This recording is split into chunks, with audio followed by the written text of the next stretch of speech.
So what was it? What was it that led to your apostasy? It's simply 47 years of living it and realizing one day that it's all bullshit.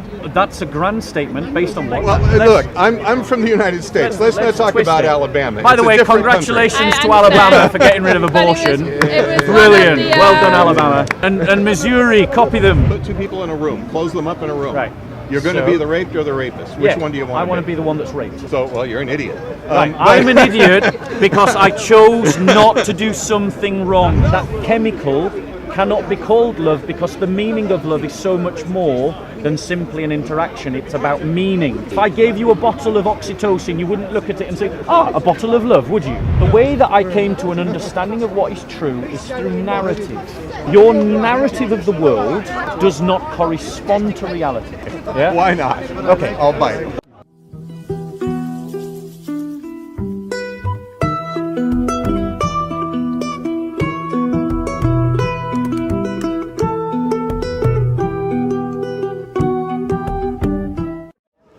How are you both? Yeah, very good. How are you? I'm good, thank you. I wanted to apologise because there was a time, I think, when he brought you down and he introduced you over there, and I didn't get a chance to say hello properly, and he sort of introduced us as if he wanted me to say hello to you. So I just wanted. Now I said if I spotted you again, I'd come and say hello. Thank you. Yeah. I don't remember. I know you're always busy talking. Don't worry about it. Yeah. What's been the main subject today? The irrationality of agnosticism.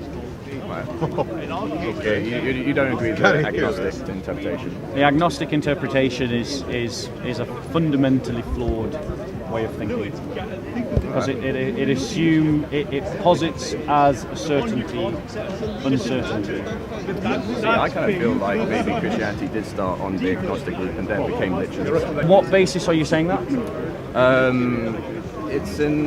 It's kind of like in the sense that there wasn't like a big, huge expanse of Christianity after 30 AD. Something that was developing in small communities, and some of them were persecuted, but not so much for the reasons that because they're Christians therefore they're a threat. It's because they wouldn't they wouldn't ask the right to congregate in certain areas. They need to always ask permission and govern. If you don't ask permission, then it's just assumed that your knowledge of church history is terrible. It really is. It really is. And this is the point with the neo-pagan worldview, is that it constructs these critiques of Christianity based on absolutely zero study of the facts. Perfect. Firstly, Christianity exploded after 30 AD. Yes, it most certainly did, and there's plenty of evidence to show in Egypt, I'll give you that. It exploded right across the Roman world. I know why in Egypt. Yeah. As early as the first century, we find the dawning of the first century. We're finding evidence of Christian communities in Britannia. Okay, that's how quickly it spread across the European world. By archaeological evidence of finds of Christian artifacts dated to around the first century. Crosses, yes, Christian crosses. But crosses are also pagan symbols. Christian crosses, not pagan crosses. In terms I know of the difference. Well, one looks like a crucifix. So, in terms of Christian art, and it didn't just explode across the Roman world; it also exploded into the near Middle East in Persia as well. So, and there's plenty of evidence for this. BART, in his book The Triumph of Christianity, says that by around 325 AD, the Christian faith made up 50% of the population of the Roman Empire. The Roman Empire is numbered in the tens of millions of people. That rate of growth in 300 years can only be described as explosive. In 300 years, you convert 50%, let's call it 10 million. Yeah? Right, you do maths. 5 million people in 300 years, how many conversions do you have a day? It's a lot. So explosion is right. And in terms of reasons why Christians were persecuted, the reason why we were persecuted first by the Jews was because we said that Christ was the Messiah, that he had risen from the dead, and we worshipped him as a god. And this is why the Jews excluded us from the synagogues. The reason why the Romans persecuted the Christians is because the Christians refused to give the salts of incense before Caesar. Because the Roman motto was Kaiser est Kyrie. The Christian motto was Christos est Kyrie. So you couldn't have two lords. So it was our intrinsic monotheism that led to our persecution by Romans, and our belief in the Messiah Jesus Christ that led to our persecution by Jews. Now, this is my point to you, bro, right? Like, I think that you have dismissed Christianity based upon a very poor investigation of the facts. And I am simply inviting you to re-examine the facts and investigate them again. But this time, don't do it with, oh, I just need a couple of arguments to disprove Christianity. Do it that I want to see if there is really something substantial to Christianity to believe I could in. go a lot more deeper than this, but obviously It's a lazy Sunday. What about those of us who have professional degrees in Christianity, who lived it all our lives and now reject it? Is that would be yourself? Absolutely. Okay, fair enough. And I would say that something... There's many apostates. Bart ERHMAN was an apostate. No, he is an apostate. Yeah, he is an apostate. Bart Sorry, and I are friends. Yeah. Oh, brilliant. So in terms of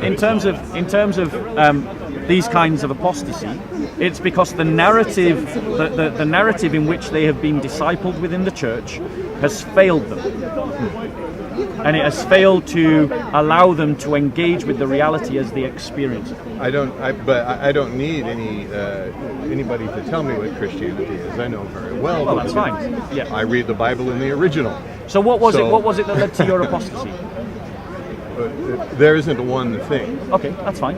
What things cumulatively? It's simply 47 years of living it and realizing one day that it's all bullshit. That's a grand statement based on what? 47 years of living it. 47 years of living it. Yeah. Is that the sum total of your evidence for saying that it's bullshit? No. So what is your evidence? That is my personal evidence, and that's all I need. Absolutely, for yourself, that's all obviously you need. I'm not disputing that. But what I'm saying is you've got to appreciate that, to me, that's not a very convincing argument.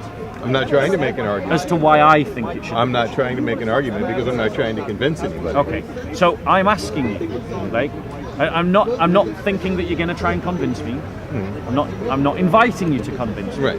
I'm asking out of human curiosity. Yeah. Why do you think it was bullshit? What was it that was bullshit? Well, there are plenty of things, but I mean, how am I going to narrow it down to simply one? Is there a fundamental one? Sure. Well, not a fundamental one, but to give you an example. Yeah, please. I'm a former Catholic priest. Okay. I have a doctorate in theology. Yeah. Okay. I did a funeral for a 5-year-old girl Yep. who was raped and murdered by her uncle 1 week before Christmas. Right. Now, Okay. The problem of evil. that's a big problem. Yeah. It's a big philosophical problem, but it's not a problem for Christian theology. Sure it is. Well, in what way? Explain to me what is. Because dismissing things like Augustine, dismissing things like Anselm, all of that sort of stuff, How does it dismiss Augustine's argument that evil is the absence of good? I'm saying forget all that. Okay. Well, no, I'm saying don't forget all that. No, I am saying that. Yeah, but okay. Because those arguments have been around since Augustine and Anselm. I'm going to posit Augustine's argument that evil is the absence of good. I know Augustine's argument. Right. So if you know Augustine's argument, engage with me. Why does the absence of good disprove God?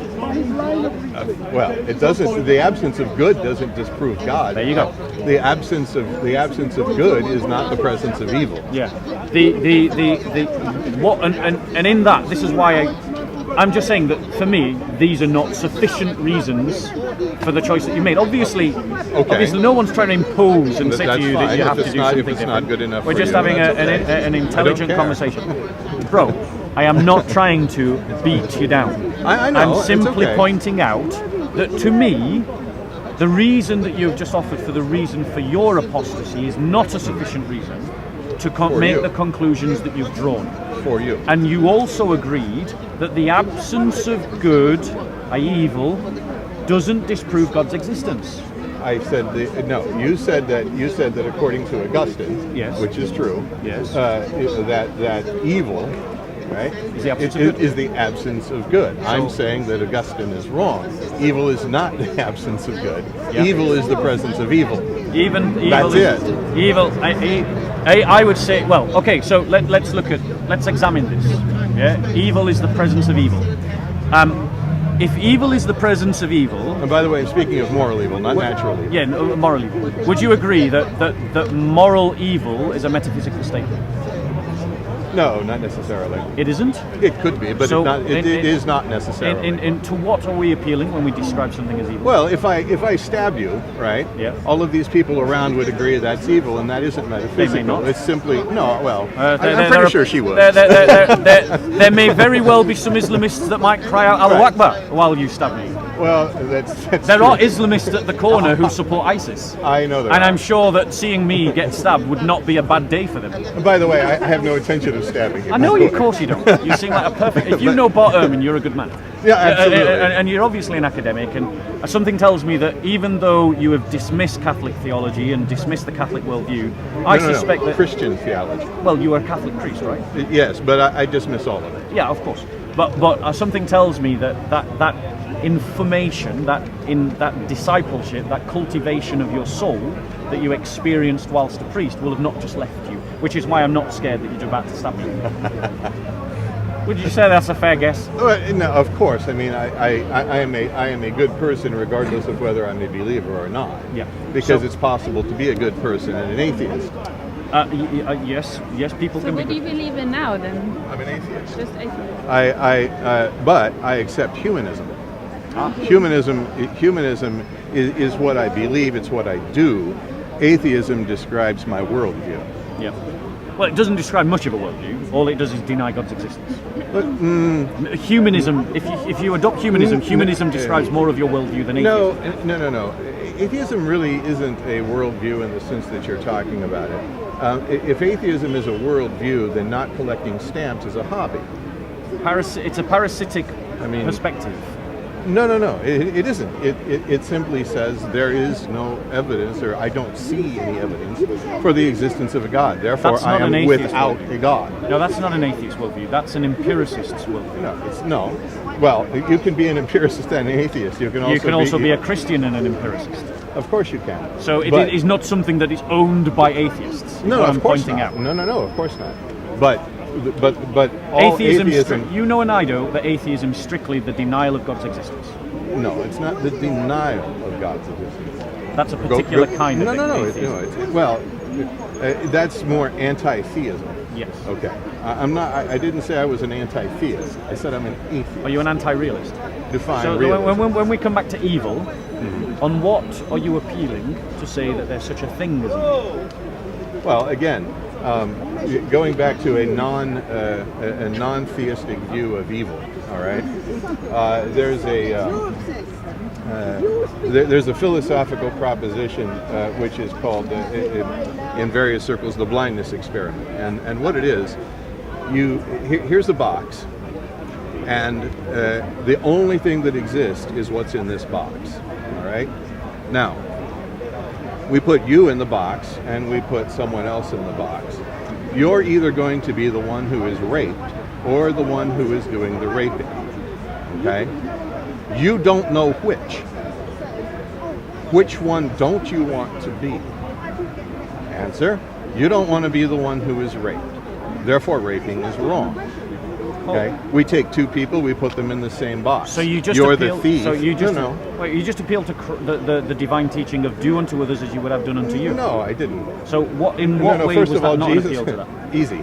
Because first of all, Jesus isn't the origin of that. I know, it's in the Old Testament. No, well, it's even farther back beyond that. Yeah, because the it's the original version of it is do not do to others what you do not want done to yourself. When you were a Catholic priest, you know about natural theology. Of course. Right, so you know the Catholic Church teaches that the idea of the ought is a divine thing coded into nature. Of course. So obviously, it doesn't in any way contradict my worldview to point out that it exists outside of the Bible or before the Bible. I'm not. So it's not a criticism of my worldview. No, no. I'm not trying to criticize your worldview. I'm simply saying that there is a way to arrive at morality absence of the invocation of some sort of deity. But what I'm pointing out is that you are describing the reality that is naturally at home within the Christian worldview. And is not necessarily at home in every other worldview. The Nazis proved it, the communists proved it.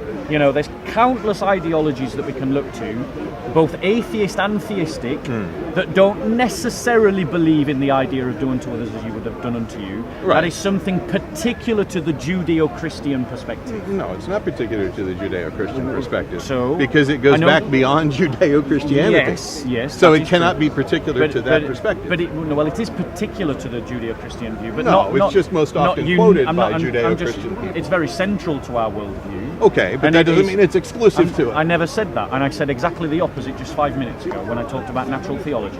Well, then I can't be invoking a Judeo-Christian perspective. No, but I can because I'm a Christian. Well, you can. Yeah, exactly. Okay. So my point is that I don't find it irrelevant, and I don't find it uninformative, that when you try to construct a morality in the absence of God, to me, you appeal to the very morality that God gave. No, I don't. I would say you do. Okay, you say I do. I don't. Right. That's fine. Based upon what do you say you don't? I just demonstrated it. No, there is no. Go on, I'll let you finish. I'll let you finish. No. So, a Chinese Buddhist could walk by here. Yeah. And I could give him exactly the same example that I just gave you. And he would say, well, that's right. I don't want to be the one who was raped. I could get someone who walks by here as a completely different religion still, and I would get the same answer. You're right. I'm not the one who wants to be raped. It hasn't got anything to do with someone's religion. Here's the thing. If you posit what's called the veil of ignorance. Let me reply to your thought experiment, because it's a good experiment, but I think it proves something important. Okay. You presented me the option. There is a box, and the only things in the box are the only things that exist. There are two people. One of them will rape the other. Which do I want to be? I would rather be the one that is raped than the one that does the raping. Why? Because it is good not to rape. Do you agree? I agree. It's good not to rape. Right. Absolutely. So, if my only choice, which is in completely following the logic of your argument. If I choose to be the one that is raped, as opposed to the one that is not being raped, because by implication you're saying if I want to be the one that is not being raped, I'm choosing to be the raper. Yeah. Now I'm saying that the proper choice is the one is not to rape. That's what I'm saying. What I heard. You don't want to be the one who is raped, right? You don't want to be that. You don't want to be the one that is raped. So who Correct. are you then? So if there's only two, one the raper and one the raper. Then you're the raper. But exactly. But the so that's fact what you just said. Rape is wrong. But the fact is, rape is wrong. So since you don't want to be, hold on one second. Since you don't want to be the one who is raped, you're breaking the terms of your own thought experiment. No, I'm not. Yeah, you are, because since you don't want to be the one who is raped. No, because you're rape, one second. I'll explain why you've just appealed to an objective observer. You said in your thought experiment that there are only two people in existence, the raper and the rapee, right? Okay. And then when you said that you don't want to be the one that is raped, logically according to your thought experiment that makes you the raper, but then you said it is, and then you said, but I don't want to be, but it is wrong to rape. So then you're appealing to an objective observer. No. Not if I had to choose between being raped or being a raper, I would rather be raped, because at least then I am not culpable of sin, and the other person is. No, that's not the point of the experiment. The point of the point of the experiment is to determine without any kind of appeal to a deity, Which you did. okay, which action is morally wrong? Let's just go through the whole state the whole moral experiment again. Because I'm going to show. I mean, step by step. There's nothing to demonstrate other than you have the rapist and the raper, right? Let's go through the whole moral If you don't want to, the whole point of it is, in the box, if you don't want to be, I'll let you finish. in the box, if you don't want to be the one who is raped, Yes. then outside the box, rape is wrong. Right, but what you actually did, so you broke the terms of your moral experiment. So your thought experiment, these are your words, and correct me if at any point I misrepresent what you said. There is a box. Is that correct? Yeah. The things in the box are the only things that exist. No. I'm sure you said that. Okay, if I did, then I misstated my own argument. So what else exists?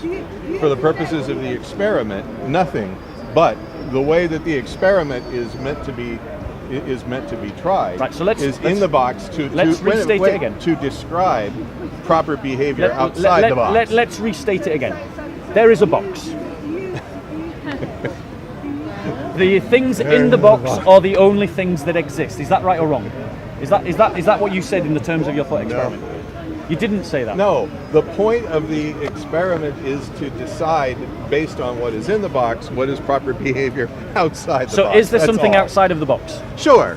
Oh, so now there is something outside. Of course there is. What There's is an entire world outside the There box. is something outside of the box. Right. So okay. So then, take the. Okay. So then take the moral box away. choice. The now moral put two choice. people in a room. There we go. So put two people in a room. Take away the box. There we go. Put two people in a room. Close them up in a room. Right. You're going to be the raped or the rapist. Which one do you want? I want to be the one that's raped. Okay. So, well, you're an idiot. Right. I'm an idiot because I chose not to do something wrong. No. No, That is exactly what you just said. But nobody wants to be raped. So what? Therefore, Under the rape new is wrong. Alabama So law, do you want to be a rapist? under the new So are you Alabama saying- law, wait, you're wait, meant wait. to enjoy rape Wait, now. let's reflect. Well, let's- look, I'm from the United States. Let's not talk twist about it. Alabama. By the It's a way, different congratulations I to understand. Alabama for getting rid of But it was- abortion. it was one Brilliant. of the, Well done, Alabama. Well done, and Missouri, copy them. No. So in terms of Sorry to cut you. Do you mind if I do? yeah, absolutely. I think it depends what we're trying to talk about here. So I'm struggling to actually understand whether it's about morality or anything else. But speaking as somebody who's been raped, I personally find it quite difficult that Bob would want to be raped. So do I. but In the that's context of, yes, he may not be the one who's got the sin, it's the raper who's obviously committed the sin. But for my purposes, the amount of trauma and complexity and pain and the reality of part of my journey of being Naomi is because I was raped. Not the full totality, because obviously Right. you have to be diagnosed with gender dysphoria, etc. But my story is that part of being Naomi was to get rid of raped Brian. So I can understand the reality of that the person who is the one who's on the receiving end of rape hasn't committed a sin. But then there might be plenty of people in the church who would say, well, did you when you were a boy? I mean, I've had psychiatrists. Can I come back then to the point that you're making, because the learned gentleman has given me a choice. I'm simply working within the terms of your own thought experiment. Mm-hmm. You said I had a choice to choose whether I was the one that was raped or the one that was doing the raping. And you said that I would not want to be the one that was raped. Logically, no, 1 second. Please, sir. Okay. If you state that, then logically you're saying that out of those two, if I can only be one or the other, I would rather be the raper. And that is the fallacy. That is the fallacy of an atheistic worldview. Because the only way you got round that conundrum that you created for yourself is then to appeal to something outside of the box. You appeal to something outside of the world that you had created, and you're going to say that and that was the objective observer, and thus you made an appeal to something outside of the natural world. But I would suggest I would suggest it's not good to be the raper or the rapist. Right, you're pressing it. So it's not good for But either. we're working within a thought experiment. You're so pressing it's a thought it. experiment that we're You're working. pressing it too literally. The whole point of Perhaps you should phrase it better then. okay, perhaps I should, because because there's always something outside the observer. Okay, that outside could be and is all of these people here, and the people in London, and the people in Orlando, Florida, where I'm from, and the people in Outside of the natural? Anywhere. And outside of the natural? Well, you can posit that if you want, but you can't demonstrate it. Can we talk about the demonstration? Well, you can in a minute. Yeah. But all I was saying is that the whole thing with the thought experiment is simply to say that it's not necessary to appeal to the existence of a deity in order to arrive at morality, because what happens inside the box or the room or wherever you want to put these people, Yep. what is true in that little box is going to be true in the outside world as well. right. If we take it away from rape, May I reply? I don't want to. I don't want to be the one who's stolen from. Therefore, I'm not going to steal the money. May I reply? Therefore, So in terms of your choice, you did appeal to an objective observer, and you appealed to that sense of ought that C.S. Lewis describes as being very fundamental to the Christian worldview, that God has codified in the hearts of all men that sense of ought, that sense of we do unto others as we would have them done unto us. And that which is true is that which describes reality the best, that narrative that describes reality the best. Now, in terms of our epistemology, there's a fundamental problem with strict empiricism, and that is that it doesn't take on the full totality of human experience. There are things, and I'm sure as a priest, an ex-priest, you already know this, that there are things outside of simple empirical investigation. Like moral codes, morality, rights and wrongs. Again, I don't believe that that's outside of that you have to appeal to some outside. You deity. said that it needed. Outside, No, 1 second. No deity. I know. 1 second. 1 second. Would you agree that morality, evil, good, that these things are not something you can put in a lab and experiment? No, but I think that there are things that you would very easily get consensus on in the world, regardless of someone's religion, all people would describe, even if they define it differently, which is the problem with C.S. Lewis's argument. Even if they define murder differently, all societies would agree that murder is wrong. Okay? That hasn't got anything to do with the necessary presence of an invisible sky daddy granting wishes. 1 second. So we've agreed that there are things beyond empirical experiment. Now let me ask you this question.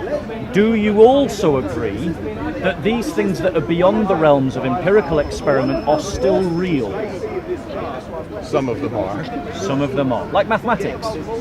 Okay, mathematics. Numbers. Yeah? It's a conceptual thing, it's a real thing, but it's not... Right, but the flying spaghetti monster is also beyond the realm of empirical discovery. So here's my fundamental criticism. Because you're positing an argument that says that we can't believe in God because we can't... Well, allow me to finish before you say no. Okay. Yeah, even if... and it's a fault of my own because I do it myself. I know where you're going. I'm sure you do.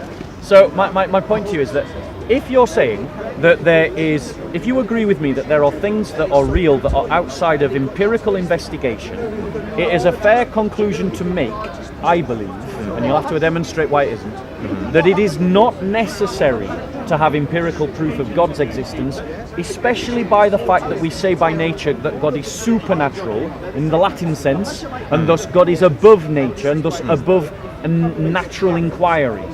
Well, I agree that it's impossible to prove or disprove the existence of God in the same way that it's impossible to prove or disprove the existence of the flying spaghetti monster. Agree. I mean, it makes as much sense to say God loves you as it does to say the flying spaghetti monster loves you.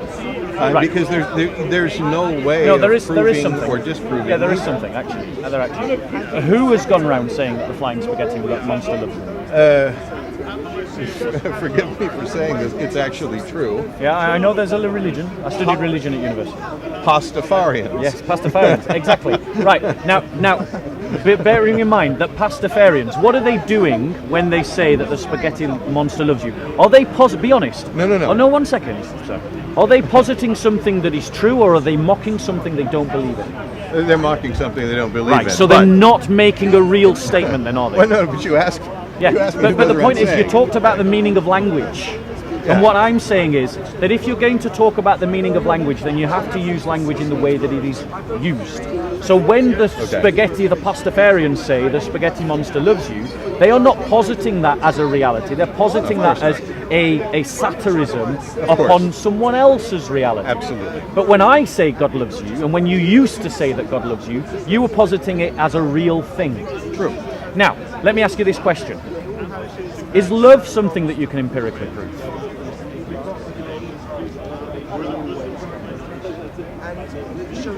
Not really. Okay. I mean, love is. I mean, you can demonstrate. You can demonstrate very easily. The chemical reactions that take place that draw one person to another, so on and so forth. That's a reductionist epistemology in its form. Why?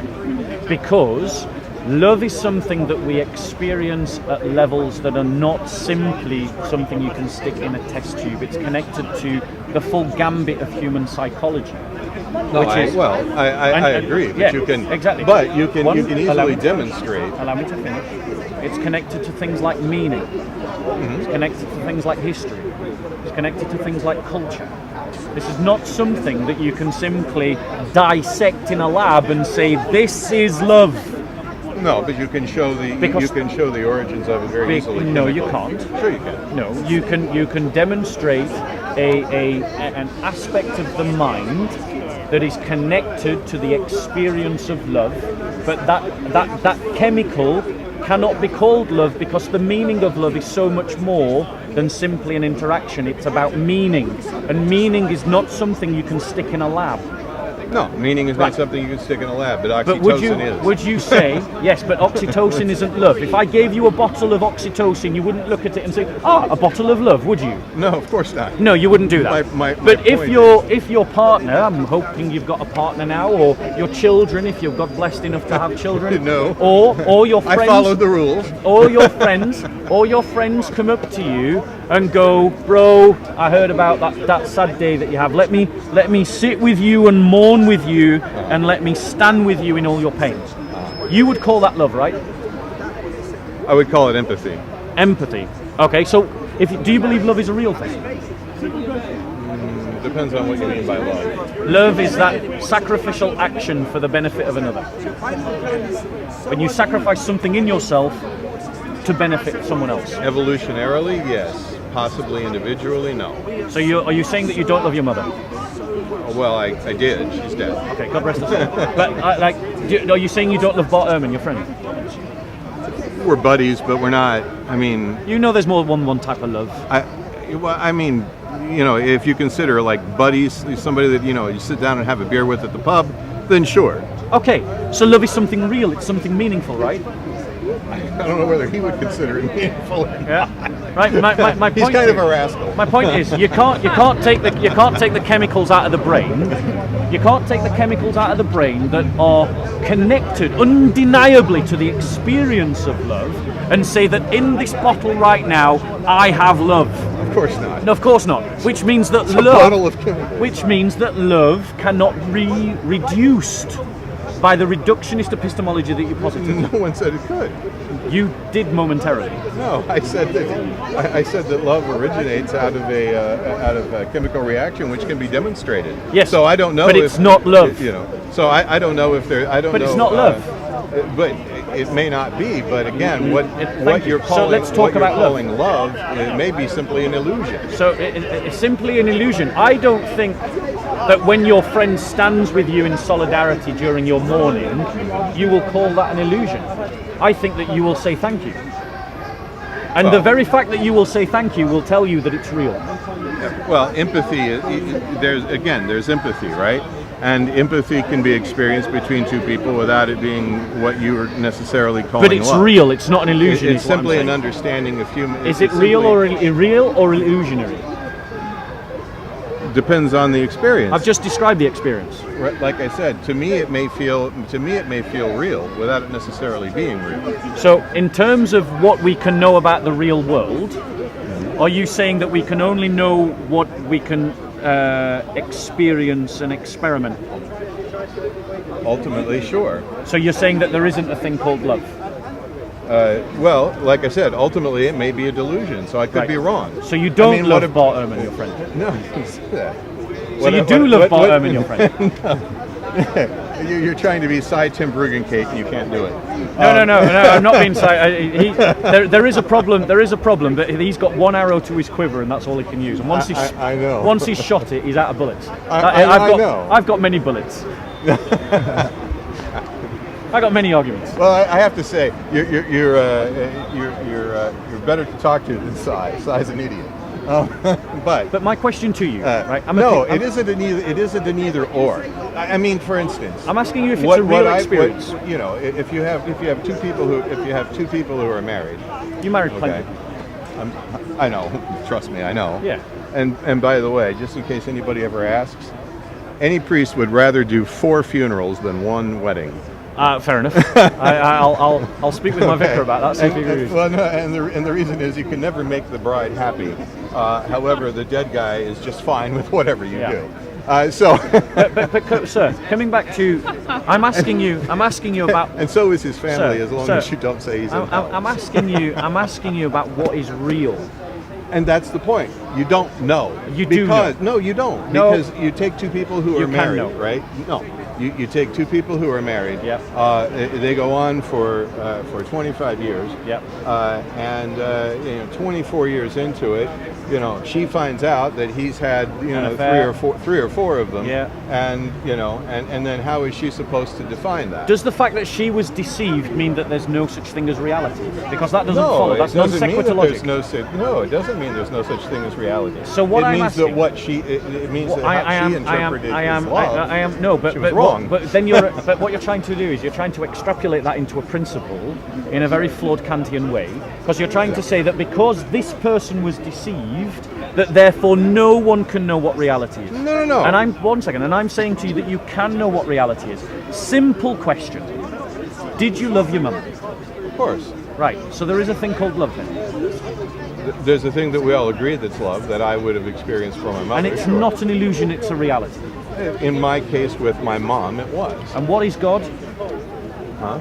According to the scriptures, what is God? Are you talking about John 4:24? Yeah. Oh. What is God?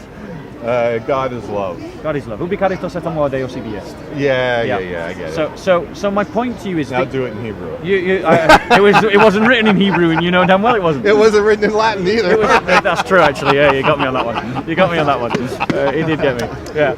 So let me get that. So my point to you is there isn't a real experience, yeah, and that real experience we can call God.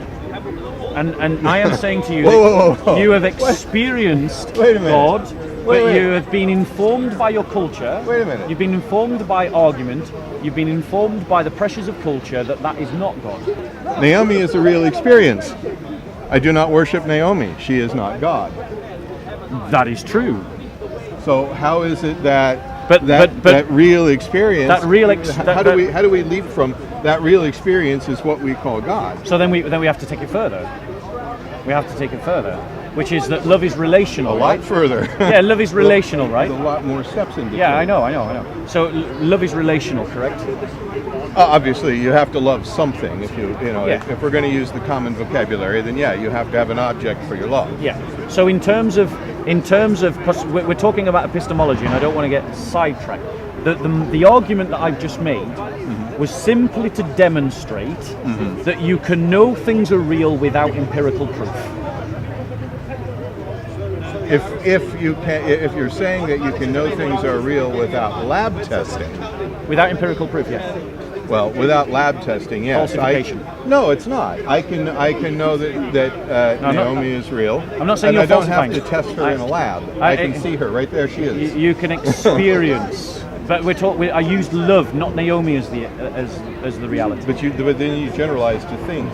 No, right. But what I was pointing out is the flaw in your epistemology. The flaw in your epistemology is that it does not correspond to reality. It does not comprehend reality, because reality is more than that which we can inquire about through physical experimentation. Okay. So And thus, the argument that because there is no evidence of God's existence means God does not exist is a flawed statement. I never made that argument. Yes, you did. No, I didn't. Because when I posit God's existence, No. you say what? No. God exists. What's your reply? If that's what you believe, fine, good for you. That's the humanist in you coming out. No, it's not. Not the atheist. To me, no. Atheism applies to me, and to me alone. Yes. Okay, I don't say, and now everybody has to be an atheist. No, Neither do I. I don't say everyone Right. has to be a Christian. right. I just encourage them to. Right, and I mean, I literally don't encourage anyone to be an atheist, right? Because it literally makes no difference to me, as long as you don't end up as an Islamist and go around and start blowing up buildings and tube stations and things like that. Yeah, and hacking people down with knives. Right. Then that Trying to bothers me justify because sex now. with children. Right. Exactly. Muhammad was a pedophile. He raped a 9-year-old, called her his wife. But the fact is that atheism for me is simply the lack of a belief in God. That's it. That's what I said atheism was. And so you are an atheist as it regards Zeus and Hera and Apollo. You are an atheist as it regards you are an atheist as it regards Allah. It's a silly argument, but No, it's not a silly argument. You disbelieve in all other gods. I simply take it one further than you. Yeah. That's all. So in terms of this disbelief, let's look at why I don't believe in Zeus. Why I don't believe in Allah. Okay? Because when I was choosing my religion, I actually became a Christian because a Muslim tried to convert me to Islam. And he did such a bad job, I became a Christian out of it. Okay? And the reason why I concluded... I agree that's a more rational option than Islam. But the reason why I concluded that, because I really only considered in depth Islam and Christianity. You can criticize that as much as you like. I don't intend to. But I looked at the moral conduct. One of the reasons was I looked at the moral conduct of Muhammad, and then I looked at the moral conduct of Jesus, and I found that one was standing on a mountain, and the other one was standing in the sewer. If you're going to compare Muhammad and Jesus, I agree. Yeah, right.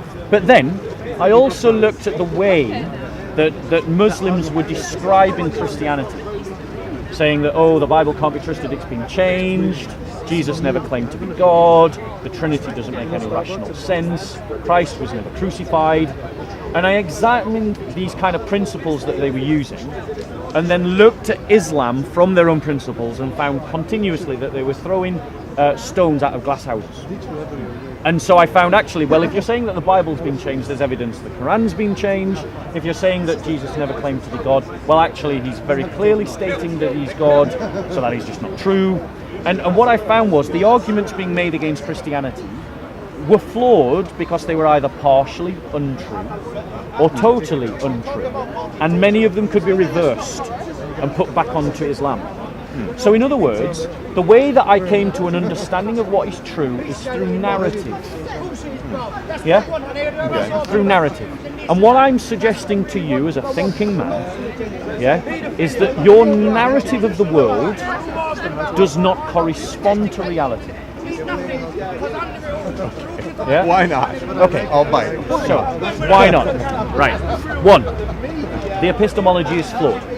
Metaphysical things exist, supernatural things exist, and do not require physical proof.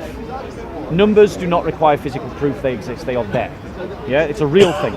Evil is the absence of good. Good exists. It's not something you can bottle in a lab. Love exists, you can't stick it in a bottle. Okay? So there are real things that we experience as reality that are beyond the scope of scientific inquiry. And so the absence of scientific proof of God's existence is not proof that he doesn't exist. We have to look elsewhere to ask ourselves whether there is sufficient reasons to believe in God. Are you okay? Would you like some water? I'm fine. No, I'm fine. Yeah. So sufficient reasons to believe in God. Where do we begin the search? We begin through logical inquiry. We begin through reflection. We begin through examining history. We use science, and we use all of these things together to create a narrative that describes the world.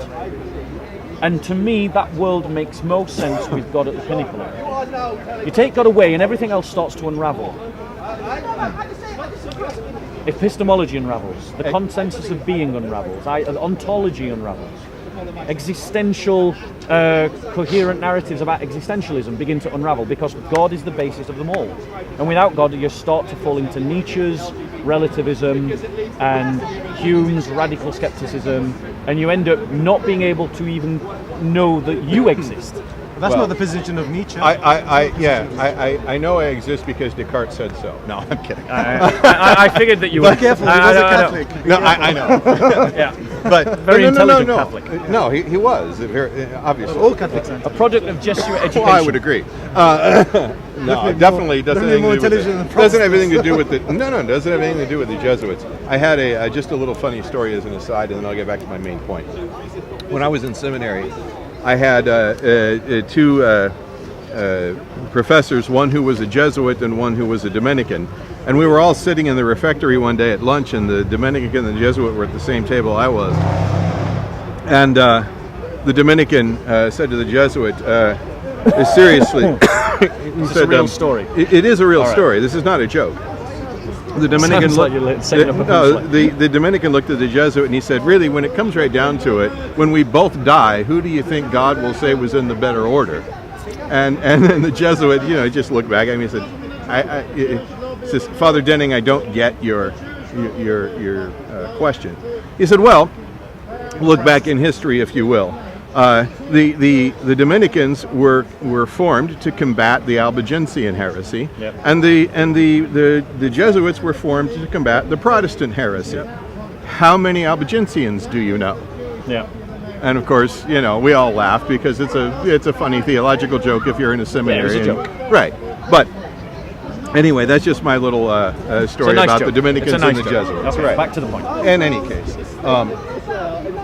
if you go back, and this is why I don't think the epistemology falls apart, if you go back to my unfortunately all too real example of me doing a funeral for a 5-year-old girl who was raped and murdered by her uncle 1 week before Christmas, you have a hard time explaining that in the context of an all-knowing, all-loving, all-powerful, all-good God. On the other hand, take the all-knowing, all-loving, all-powerful, all-good God out of the equation, and now it makes perfect sense. It's explainable. But the problem with the God that you're removing from that equation is the God of the philosophers. No. No, it is. No. I'm removing. The theodicy is an enlightenment. It's even before modernity. The Greeks had the theodicy. The reality of the Christian faith, well, is in the crucifix and the resurrection. I do. Right. So that is about suffering. That's the real narrative of the Christian faith: the triumph over the suffering, the conquest over death. That's the real narrative of the Christian faith. The reason why your worldview collapsed in the face of that is because it wasn't rooted on the crucifixion and the resurrection. It was rooted on the philosopher's God. How can an all-knowing, all-powerful, all-good God allow this? But that's not our God.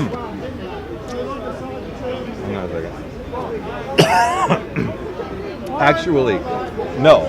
That question arises in the face of the philosopher's God, but it's not brought on by the philosopher's God.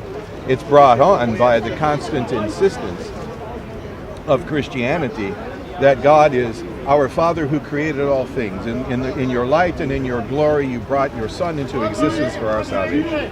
Well, hold on. No Christian believes that the Son was brought into existence. Brought into human existence. Sorry, I didn't. Okay, fair enough. It's been a while. Yeah. Well, it's been a while for me too, but I just did that prayer. Were you an Arian? No. Arius was a heretic. We all know that. Yes. Just kidding. There you go. But no. It's been a long time Yeah, since but I tell did that to the prayer. Jehovah's Witnesses, though. No, I know. No, I'm fine. Thank you. I'm so sure. But no, The Oneness Pentecostal. yeah, no. It's been 12 years since I prayed that prayer, so it's a little rusty. Very. But Christians, for the record, do not believe that Jesus was brought into existence. Except Oneness Pentecostals and They're not Christians. And Jehovah's Actually, Witnesses. They're not Christians either. That's a prayer from one of the Christmas masses. Anyway, brought into human existence, right? But yeah, I've just got to correct you because there's lots of people that watch this.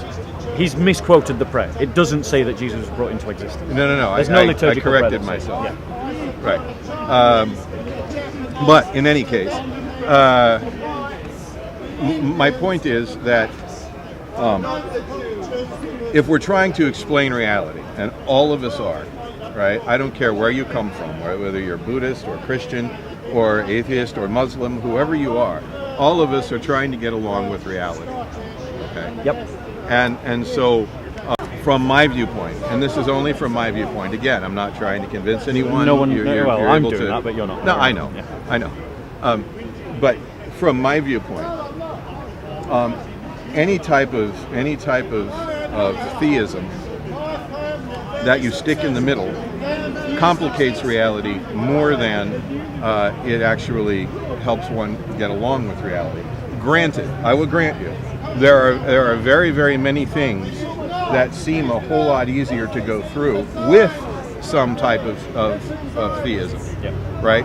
Because it is comforting in a lot of ways to a lot of people, and I grant that. And as I said before, if someone is comfortable with atheism, as long as they're not going around, telling me about ISIS or Yep. advocating that I kill someone, Yep. then please go right ahead. But for me, when you take a theistic solution out of the equation, now all of a sudden the world, in all of its wonderfulness and stupidity and horror, makes complete sense. So let me address that point, sir, because it seems to me the only God that you've taken out of that world is the God of the philosophers. No, I've No, taken out the God. One second. The God that I believe in is a God that enters into the suffering of the world I understand. and redeems that suffering. Oh, trust me. Yeah. I was Catholic. I get redemptive Yeah, suffering. exactly. So the point is, that is not the God that you described that you was having difficulty with when you faced that tragic poor child. Okay. The God that you described was the God of the philosophers. No. So the Christian God is one who enters into his own creation, as you well know. And this is more for the benefit of everyone else than himself. He enters in. He's not like Allah, some aloof sovereign who goes, I'm sorry, I can't dirty my hands with you people.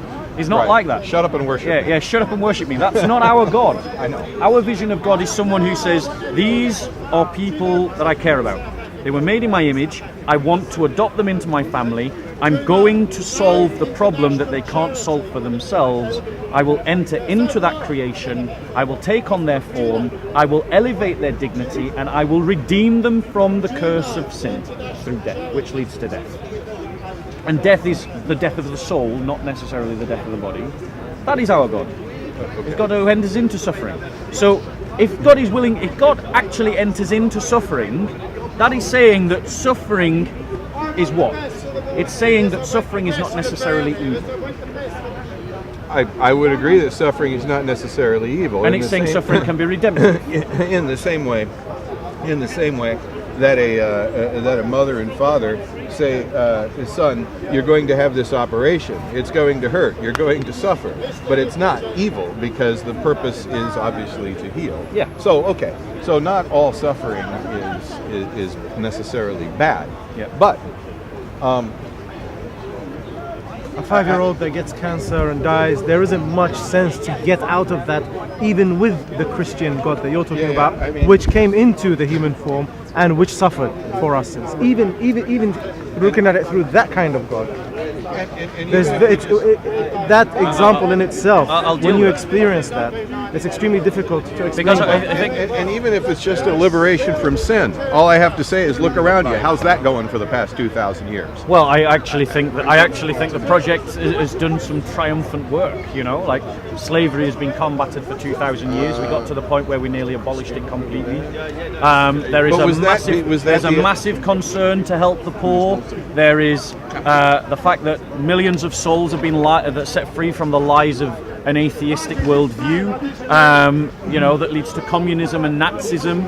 I'm not a communist. I'm not a Nazi. I'm saying it certainly opens the door to it. It opens the door to all kinds of things. Yeah, of course it So, does. Exactly. So does religion. So does religion. Right, so does Christianity. Because but one of the key differences is that Including Hitler, I might add. well, humanism isn't all that, to be clear. He claimed to be Catholic. He claimed, but we both know that claiming and being are not the same thing. Well, I know he was baptized Catholic. He was raised Catholic. I don't know what he felt.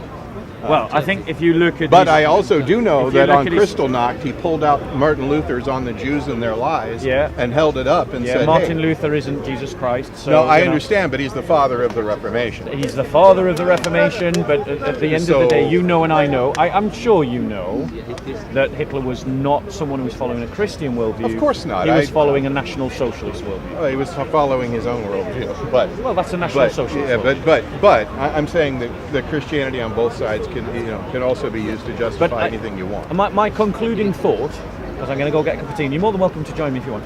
But my concluding thought, might. and then I'll let you have the last word. My concluding thought is this: that in the one example that you gave, and I'm sure there must be other reasons as well, because you did state that very clearly. That the one reason that you gave and the way that you described it to me tells me that you did not reject my God. It told me that you rejected the God of the philosophers, and I don't blame you, because that is a terrible God. Okay, I would agree. So I would then maybe invite you to reflect on whether the God that you rejected for all the other reasons was the God of the Christian theology, or whether it was a God of your own construct. No, I Which mean theology? The Christian theology. the God of They're the same. Well, as far as the God of my own construct, this I have to say about that, and that is that everyone has God in their own construct. Because if God, if the Christian God is as majestic and as above, Isaiah 55, right? My ways are not your ways, my thoughts are not your thoughts. As far as the earth, as far as the heavens are above the earth, so are my thoughts above your thoughts, my ways above your ways. Yes. If that Christian God exists, then we all have God in our own construct. Because you would have to agree that if God is real, and God somehow communicates himself to you, that must of necessity be a mediated experience. Agreed. Okay. And how do we Christians believe it was therefore, mediated? well, you're going to say the ultimate mediator is Jesus Christ, I mean- but the fact of the matter is that if God speaks to you, then it's still a mediated experience through your own brain, through your own experience, and so on Yeah, and it so comes forth. through narrative. Yeah. Right. N.T. Wright writes about right, this. right. And so, if that is the case, then we would all have a flawed concept of God. Agreed. But what I'm saying is or- the God or- that you or- specifically. or- But what I'm so saying many is. versions of it in our head. What yes, I'm of saying is that the God that you rejected was not in this one example. It may be in other examples it was the Christian God you rejected, but in this one example that you give, and the only one that we've discussed, you rejected the philosopher's God, not the Christian God, because the Christian narrative is all about God entering into the suffering world and redeeming it in His own suffering self. And in terms of the mediation, as you know, and again this is more for the benefit of everyone else, Christians believe that to see the Father you have to look at the Son, because the perfect representation of the Father is the Son in human form. Right, Hebrews 1. Yeah, it's a mediation. It is, and that is our mediation. But that means that we have a prism, a picture that is static and does not move, which is Jesus Christ. In which you understand God. Through which we understand God. It isn't like those religions that have no mediation, that are absent and say that God is aloof and above and never enters into His creation. Because those religions, don't have any way that they can communicate about God, because they're saying that God is so other that when we say that God is merciful, it starts to mean nothing. You mean Allah the Beneficent, the Merciful? Yeah, that one. Because he's supposed to be merciful. You and I both know that mercy is a transaction, but he's also supposed to be sufficient. And if he's sufficient, then he can't be merciful before there's someone to have mercy with. It's a rational contradiction. We're made in the image of God, so when we speak of God being merciful, we look to ourselves and see what mercy is to get an approximation of the divine. But the most perfect example is Jesus Christ. Perfect. Now tell me, when you look at Jesus Christ and his suffering on the cross, and then look back at that child, what do you see? What I see is a little 5-year-old begging and screaming for it to stop, and a heavenly Father who's too busy helping a little Mormon girl find her car keys. What I see, and It's God transcendent what I space see, and time. what I see is that God has entered into the suffering of that child. Because Not a lot of help. He was on the, but you're assuming that the help that is needed is simply to Make it stop. Yeah, it is definitely that ultimately. But what I'm saying is, in terms of suffering, the ultimate cause of death is not the death of the body; it is the death of the soul, and that comes through sin. A point lost on a 5-year-old girl who is being raped. And no one can argue with the emotiveness of your argument. But what I'm saying is that is not a sufficient reason to say that God doesn't exist. I didn't say it was sufficient. I already told you there's But that was 47 years of. Yeah, completely. I get that. But what that one example that we spoke about is not sufficient. I picked it out because it's obviously going to be very graphic to all of those around. It's the most Right. emotive argument that you can produce. I'm not trying to produce an argument. I'm simply saying. You produced a wonderful argument. No. It's just flawed. You know. Anyway, it was a real pleasure to meet you. What's your name, sir? Steve My Seaver. name's Bob here. It's not my real name. Right, But okay. there are Islamists around, so I don't. Oh, that's I okay. don't like using my real name. That's all right. So anyway, My dad's name was Bob, so you're imitating a really good guy. say hello to Bart. I love listening to his lectures. I do too. Yeah, and I'm going to go get a cup of tea now. All right. Well, you have a great day. You can ask a question so long as you walk with me, because I'm going to go get a cup of tea. Anyway, good day, guys. Very nice. Very nice. You as well.